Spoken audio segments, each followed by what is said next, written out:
Patrick Hutzel from intensivecarehotline.com with another quick tip for families in intensive care. So at the moment we are working with a client who has their elderly dad in ICU, and he's been suffering from a severe pneumonia, and he's been in ICU for a couple of months.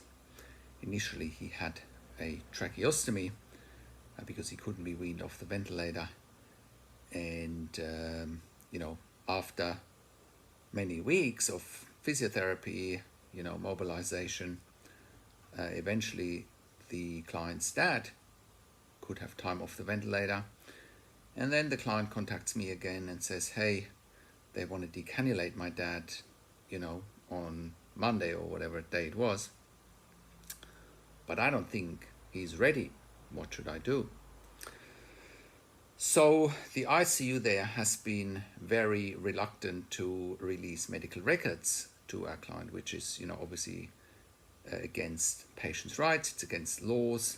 It makes you wonder, what do ICUs have to hide if they can't release medical records, because it would have been easy for someone to glance over it, because that's what we do here at Intensive Care Hotline. We look at medical records, and we probably could have easily pointed out that the client wasn't ready for decannulation. And the client said, look, my gut is telling me my dad is not ready for decannulation. Anyway, cutting a long story short, client got decannulated even though,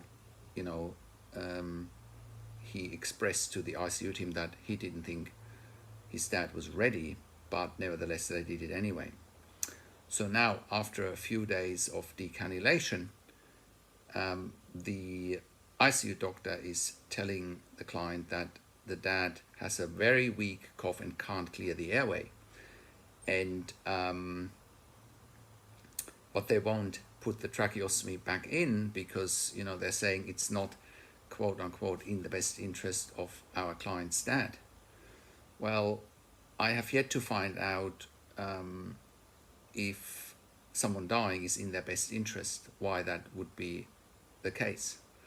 So an ICU saying that it's, quote unquote, not in the best interest of a client to live or a patient to live is ludicrous to me, especially since the client's dad mentioned himself that he wants to live and that he wants everything done. He wants the tracheostomy back in. He doesn't want to die.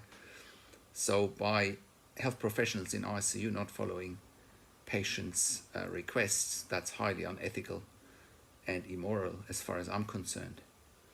Especially with services now like intensive care at home, where long-term ventilated patients can go home on ventilation with tracheostomy. If people want to live, then give them the option to live, and don't make assumptions that it's, quote unquote, in the best interest for them to die.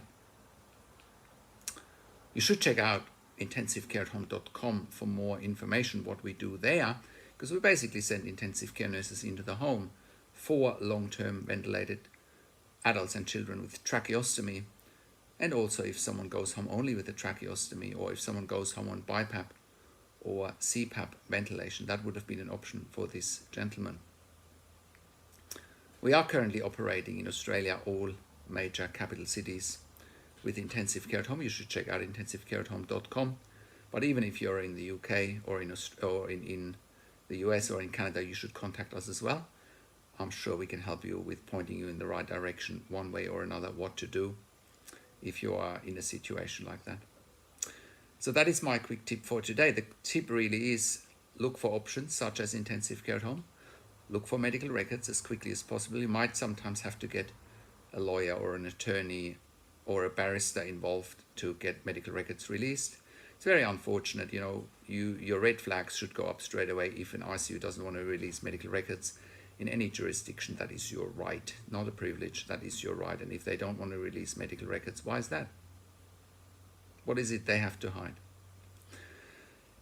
And the tip is also, you should listen to your gut. I've written articles about when a client is ready or when a patient is ready for decannulation of the tracheostomy. I'll post it below this video. You can have a look when a client is or patient is ready for decannulation once they're weaned off the ventilator. So that's my tip for today. If you have a loved one in intensive care and you need questions answered, go to intensivecarehotline.com, call us on one of the numbers on the top of our website, or simply send us an email to support@intensivecarehotline.com. And if you have a loved one in intensive care, long-term ventilated, or with a tracheostomy that you want to take home, have a look at intensivecareathome.com and contact us there. Now, have a look at our membership for families in intensive care at intensivecaresupport.org. There you have access to me and my team 24 hours a day, and we answer all questions intensive care related 24 hours a day in the membership area and via email. Also, if you need a medical record review while your loved one is in intensive care, you should contact us as well. We also review medical records after intensive care, especially if you're suspecting medical negligence. Now, if you like the video, give it a thumbs up, share the video with your friends and families, subscribe to my YouTube channel for regular updates for families in intensive care and intensive care at home, and click the notification bell and comment below what you want to see next or what questions and insights you have from this video. Thanks for watching. This is Patrick Hutzel from Intensive Care Hotline and intensivecareathome.com, and I'll talk to you in a few days. Take care.